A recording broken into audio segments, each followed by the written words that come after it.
Hey YouTubers, Brianna Purcell here. Anyway, this is video vlog number 4, and I watched Angry Grandpa's video vlog today, and he told about his story of how he went through a lot, and how his bottom was hurting every time he went to the bathroom, and how he almost died once, and he really got so emotional, and I really felt sorry for him. I mean, I couldn't imagine someone just going through so much pain, and having the attempt of killing themselves. Like, without Angry Grandpa, what would YouTube would be like without him? YouTube would be nothing without Angry Grandpa. But anyway, let me tell you about my story. I'm going to tell you about how I lost my dad, my grandma, my aunt, and my grandpa Purcell. First story about my dad. It was the year of January 2011. And before the day my dad died, on January the 6th at 9:46 p.m., before I went to bed, I talked to my dad before I went to school. So I went to his room, and we was living at my grandma's at the time. So I went to his room and sat and lay down on the bed right next to him, and he was sitting up on the computer with the keyboard on his lap and the mouse right beside him. And I was like, "Hey Dad, what you doing?" And he said, "Nothing much, I'm just on Facebook talking to Gary." And I was like, "Oh, that's cool. You guys having a good conversation?" He's like, "Yep, we are." And we were just talking, having a good conversation, and after that I said goodnight to Dad and went to bed.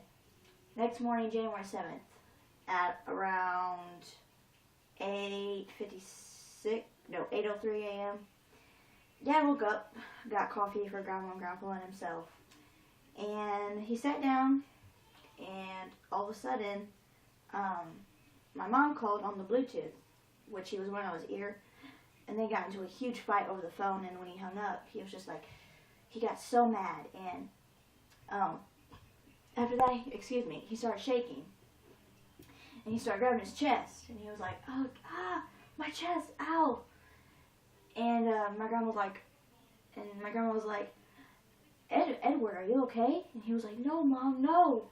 And and she was like, "Oh my God, he's having a heart attack. Dennis, go get him the 2 pills, the 2 baby pills."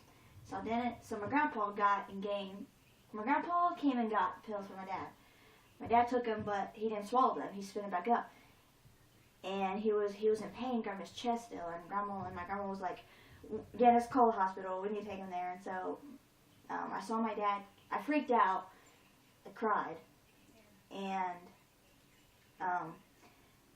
Grandpa told Eddie to bring me upstairs, and I was crying, and I was like, "Dad, Dad!" And I was so upset, and I saw the hospital people get here, and they put my dad in the bed thing that they carry you out to the truck of the hospital, and the last words my dad said was, "I love you, Sissy," and I was like, "I love you too, Dad," and still crying. And later on that night, I was worried, and I kept praying to God, saying, "Please have my dad be okay."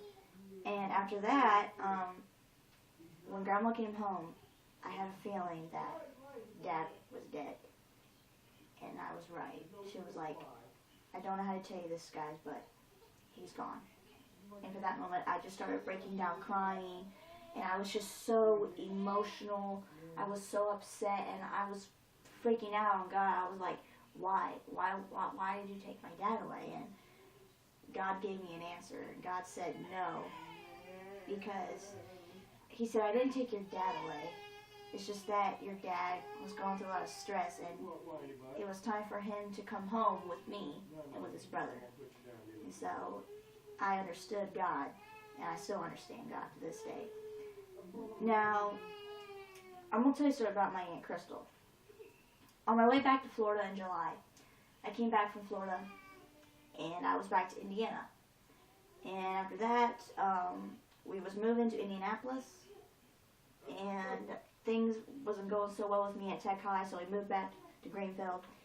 And I remember spending the night over at my brother's ex-girlfriend's place. Her name's Madison Barrett. And Eddie and Madison were still dating at the time in 2012, the year that my aunt died. And before I went over there, I was spending the night at my cousin's house, Michaela, which was at my aunt's house. And I wanted to go spend time with Eddie. So I went over there. And the next morning, I got a call on Madison's phone, and Eddie was on the phone talking to my mom, and Mom was calling Eddie saying, "Oh my God, Crystal's dead, and you know, she was crying." And I was just like, "What? Crystal's dead?"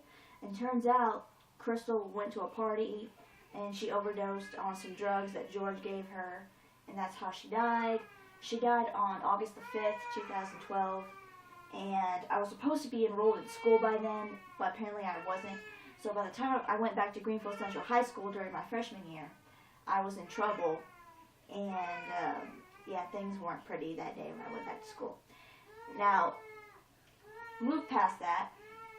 2013 was a good year for me. But bad news, in 2013, in 2013, my grandma Lindsay was diagnosed with cancer. And she was dying slowly every day. And we tried to spend as much time with her as we could before she left. On the day she died was February 8th, 2014. Before she died, I saw her back in January at the hospital. She wasn't so well.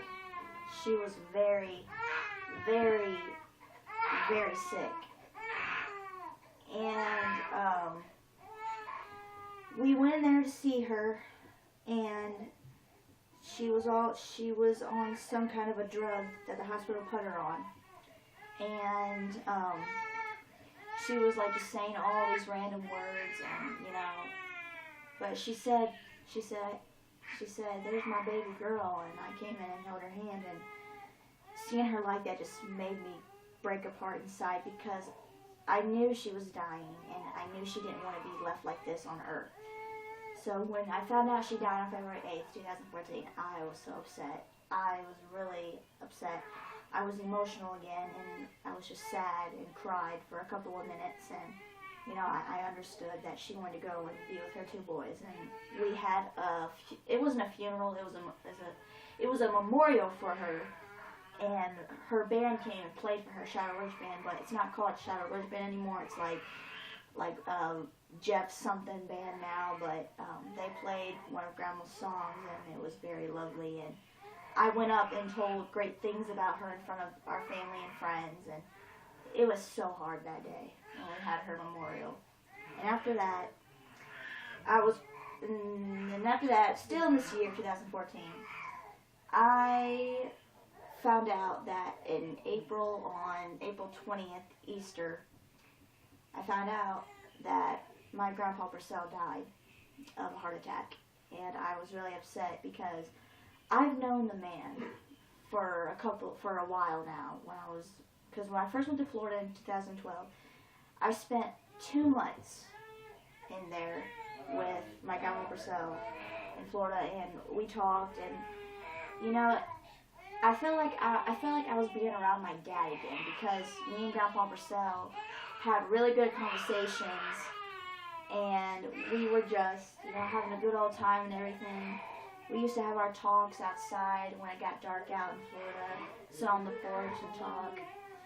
But the thing I did not like, though, was how he would always smoke cigarettes and drink a beer every now and then. But, you know, that was Grandpa. That was Grandpa Purcell. But,